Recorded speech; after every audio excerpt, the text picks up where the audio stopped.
அனைவருக்கும் சிறந்த நல் வணக்கங்கள். தை பிறந்தால் வழி பிறக்கும். யாருக்கெல்லாம் தை மாதத்தில் சிறந்த யோகங்கள், சிறந்த ஒரு அற்புதமான யோகங்கள் ஏற்பட போகிறது, தை பிறந்தால் வழி பிறக்கும் என்பது யாருக்கெல்லாம் அந்த நல்ல வழிகள் பிறக்கப் போகிறது என்பதை பார்க்க போகிறோம். இன்றைக்கி மிதுன ராசிக்குரிய தை மாத பலன்களை பார்க்க போகிறோம். நல்ல கேள்வி. தை மாதம், அதாவது பார்த்திங்கன்னா மிதுன ராசியில் கிரக அமைப்புகளை பார்ப்போம். 4ஆம் இடத்தில், மிதுன ராசிக்கு 4ஆம் இடத்தில் கேது, 6ஆம் இடத்தில் சுக்கிரன், 7ஆம் இடத்தில் செவ்வாயும் புதனும், 8ஆம் இடத்தில் சூரியன், 9ஆம் இடத்தில் சனி, 10ஆம் இடத்தில் ராகு, 11ஆம் இடத்தில் குரு. ஆக எது எப்படி ஆயிட்டு போகுதுங்க. 11ஆம் இடத்தில் இருக்கக்கூடிய குரு மிகப்பெரிய வெற்றியை தரப்போகிறார். அதாவது வெற்றி ஸ்தானம் சொல்லக்கூடியது. அது ரொம்ப ஒரு சிறப்பானது. அதாவது தொழில் மாற்றங்கள், அதாவது இடமாற்றம் உறுதியாக ஏற்படும், தொழில் முன்னேற்றங்கள் ஏற்படும், பதவி முன்னேற்றங்கள் ஏற்படும்.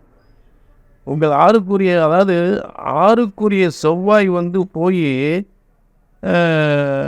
உங்களுக்கு 7ல் உட்காந்து அடுத்து பார்த்தீங்கன்னா உங்களுக்கு 8ஆம் இடத்துக்கு தை 21 வரப்போகிறார். அது அப்புறம் இன்னொரு சிறப்பான விஷயம் சொல்கிறேன். முதல்ல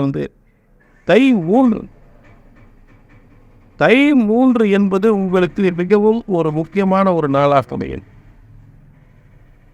அது மிதுன ராசிக்கு நல்ல சொத்துக்கள் பெறக்கூடிய ஒரு நல்ல சிறந்த யோகமான காலமாக, ஒரு சொந்த தொழில் உருவாக்கி மிகப்பெரிய முன்னேற்றத்தை அடையக்கூடியவர்களுக்கு தை 3க்கு அப்புறம் சொந்த தொழில் பண்ணணும். நல்ல கவனிங்க. நிறைய பேர் தை பிறக்கட்டும் உங்களுக்கு தை பிறந்த உடனே தை 3ஆம் தேதி சொந்த தொழில் யோகம் கண்டிப்பாக உண்டு. புதுசாக தொழில் தொடங்குறவங்க அருமையாக தொழில் தொடங்கலாம் தை 3க்கு அப்புறம். நல்லா புரிஞ்சுட்டீங்களா? தை 3லே தொடங்கலாம். அடுத்து ஏற்கனவே தொழில் தொடங்குறவங்க அவங்களுக்குலாம் பார்த்தீங்கன்னா நல்ல ஒரு சிறந்த ஒரு யோகம் இருக்குது. ஏற்கனவே தொழில் தொடங்கக்கூடியவங்களுக்கு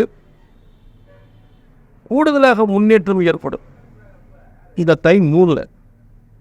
அடுத்து தை 21 ரொம்ப முக்கியம். இந்த ரெண்டு தை 3, தை 21 ரொம்ப முக்கியம். தை 21ல் உங்களுக்கு விபரீதத்தை, அதாவது ராஜயோகம், விபரீத ராஜயோகம் சொல்லக்கூடிய எதிர்பாராத அளவுக்கு காசு கொட்ட போகிறது.